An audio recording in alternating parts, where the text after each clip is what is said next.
Bon, ce matin à toi, j'espère que tu te portes bien. Je voudrais donc t'inviter à t'asseoir confortablement et à écouter la parole de Dieu.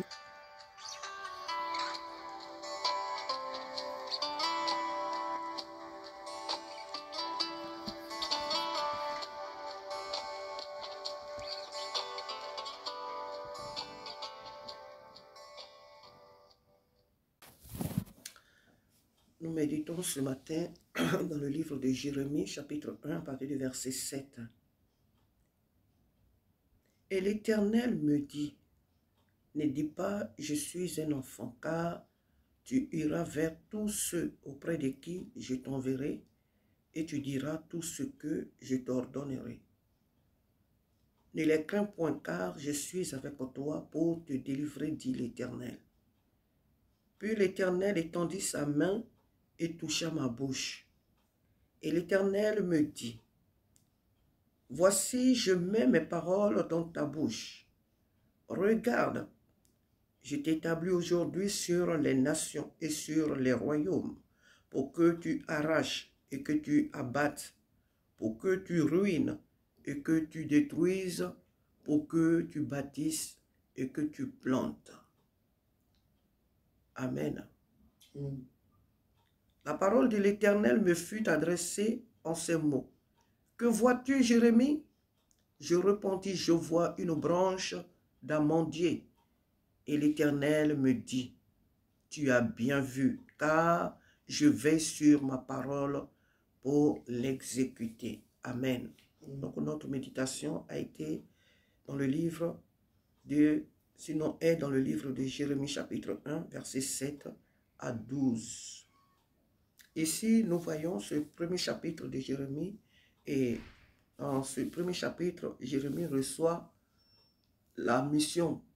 Jérémie est dans la présence de Dieu. Dieu vient à Jérémie pour lui montrer la mission qu'il a, pour lui confier une mission. Dieu vient parler à Jérémie. Dieu vient orienter Jérémie. Dieu vient montrer à Jérémie son identité, sa mission. Pourquoi il est venu dans ce monde? Pourquoi lui, Dieu, il a mis Jérémie sur la terre? Mais Jérémie, lorsqu'il entend la voix de Dieu, la Bible nous dit dans les premiers versets, plus haut, que Jérémie n'a pas accepté. Ce n'est pas qu'il était catégorique dans ce sens de ne pas accepter la mission, mais Jérémie a regardé à sa personne. Jérémie a regardé à ses faiblesses. Jérémie a regardé à son âge. Jérémie a regardé à sa condition de vie. Jérémie a regardé à lui. Il n'a pas levé les regards vers celui-là qui lui parlait, mais c'est sa personne qu'il a regardé. Et le Seigneur lui a dit, il n'était pas question de sa personne en tant que telle. L'œuvre n'était pas une œuvre charnelle, même si c'est un corps, même si c'est le corps qu'il va utiliser, c'est vrai, même si c'est le physique qu'il va utiliser, mais il a besoin de ce qu'il a déposé en Jérémie. Et que ce qui était en Jérémie n'était pas charnel. Ce qui était en Jérémie n'était pas humain. Donc, il n'avait pas à avoir peur. Et cette discussion avec Jérémie, elle a continué. Et Dieu va rassurer Jérémie. Ici, Dieu ne se met pas en colère contre Jérémie pour dire, mais pourquoi je te parle et tu me dis que tu es un enfant et tu me dis que tu es ceci, cela, pour qui tu me prends, tu me traites d'incapable, tu crois que je ne sais pas ce que je fais, que je vais prendre un enfant qui ne sait pas parler, un enfant de rien du tout, et je vais l'envoyer devant, je vais l'envoyer à une telle mission aussi importante. Donc tu me prends de quelqu'un, d'un Dieu insensé. Dieu ne s'est pas mis en colère contre Jérémie. Il dit tout simplement à Jérémie au verset 7 que là où nous avons commencé, il dit, ne dis pas je suis un enfant, car tu iras vers tous ceux auprès de qui je t'enverrai et tu diras tout ce que je t'ordonnerai. Ici, Dieu a trop dit ici à Jérémie que c'est moi-même au travers de toi qui vais faire l'œuvre. C'est moi qui marche devant toi. C'est moi qui t'envoie. Ce n'est pas une mission humaine. C'est moi, Dieu, qui t'envoie, Jérémie. Alors n'aie pas peur, parce que c'est moi-même qui suis avec toi. Ne crains rien, je suis avec toi. C'est pourquoi il dit, ne dis pas, je suis un enfant. À partir du moment où moi, Dieu, je t'ai choisi pour faire mon œuvre, tu n'es plus un enfant. Parce que l'enfant ne sait pas ce qu'il fait. Parce que l'enfant a toujours le cœur attiré vers des choses minimes, les choses, comment on appelle, enfantines, les choses inconsidérées, les choses. L'enfant a toujours les regards à terre. Un enfant ne voit pas plus loin. Donc l'enfant, c'est celui-là qui s'attend toujours à ce qu'on lui donne. Un enfant, c'est celui qui attend toujours qu'on le protège. Un enfant, c'est celui qui a toujours besoin qu'on lui tende la main. Ici, c'est moi l'Éternel qui t'appelle. Et donc, je t'ai établi. J'ai mis en toi la capacité pour que désormais, ce soit les gens qui viennent vers toi, mais que ce ne soit pas l'inverse. Donc, je t'ai établi. Il dit ici, je t'ai établi.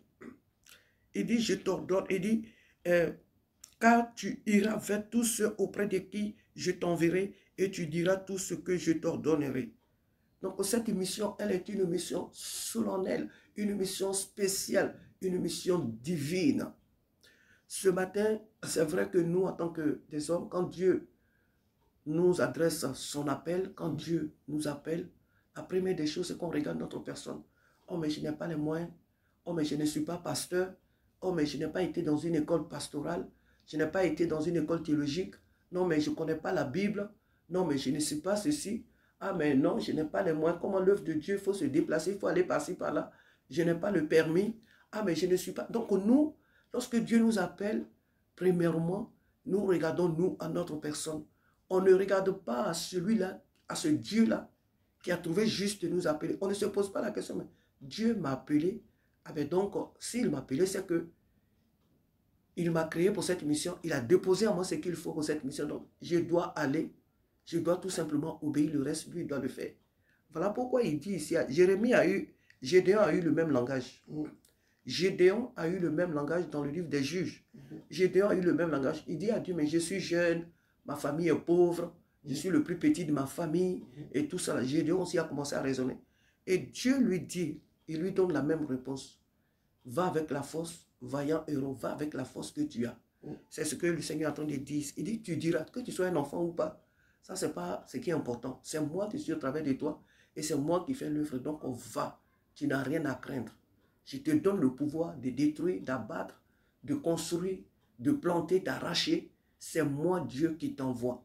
Ce matin, pour ne pas être trop long, le Seigneur nous appelle à lui faire confiance. À ne pas regarder à nos faiblesses, à nous. On a des faiblesses. Et Dieu sait qu'on a des faiblesses. Dieu sait quand on a des manques. Dieu sait qu'on a des ennemis qui nous entourent de toutes parts. Dieu sait ce qui se passe dans notre vie. Dieu est au courant. Nous n'avons rien à prendre à Dieu. Nous n'avons pas à informer Dieu. Dieu sait qui nous sommes. C'est lui qui nous a créés et il nous a mis sur la terre. Donc Dieu sait qui nous sommes. Ce n'est pas à nous d'informer Dieu de notre condition de vie. Il sait qui nous sommes et il a choisi de nous envoyer. Maintenant, quant au jugement des hommes, ça n'engage qu'eux. Mais le Dieu qui nous envoie confirme toujours sa parole. Voilà pourquoi il donne la puissance à Jérémie. Il lui dit, je t'ai donné le pouvoir sur les nations, d'abattre, de planter, de faire ceci et de faire cela. C'est le mandat qu'il donne à Jérémie, la puissance qu'il donne à Jérémie pour pouvoir agir. Pour ne pas que cette mission soit une mission aussi fade, soit une mission sans puissance, soit une mission sans chose, comment on appelle, soit une mission médiocre.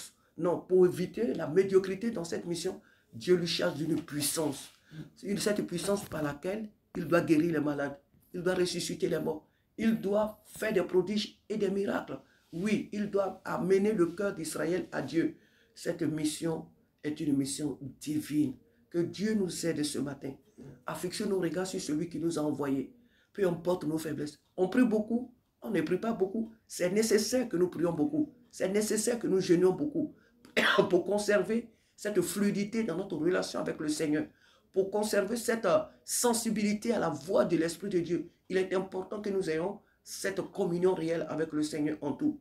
Mais nous devons savoir que le Dieu qui nous a appelés, qu'on jeûne ou pas, ce qu'il veut faire, il va le faire. C'est vrai que la prière active les dons. Le jeûne aussi active les dons. Toute cette communion-là spéciale, nous en avons besoin pour réussir dans cette mission. C'est vrai. Mais nous ne devons pas regarder à nous en tant que notre personne. Parce que ce n'est pas une mission humaine, mais c'est une mission divine. Comptons sur le Seigneur et avançons. Qu'on tombe, qu'on pleure, qu'on soit faible, qu'on soit je ne sais quel défaut qu'on a aussi, peu importe ce que nous avons comme faiblesse ou manquement, laissons le Saint-Esprit nous conduire parce que c'est lui qui nous envoie. Amen. Nous devons regarder comment on appelle, à la source.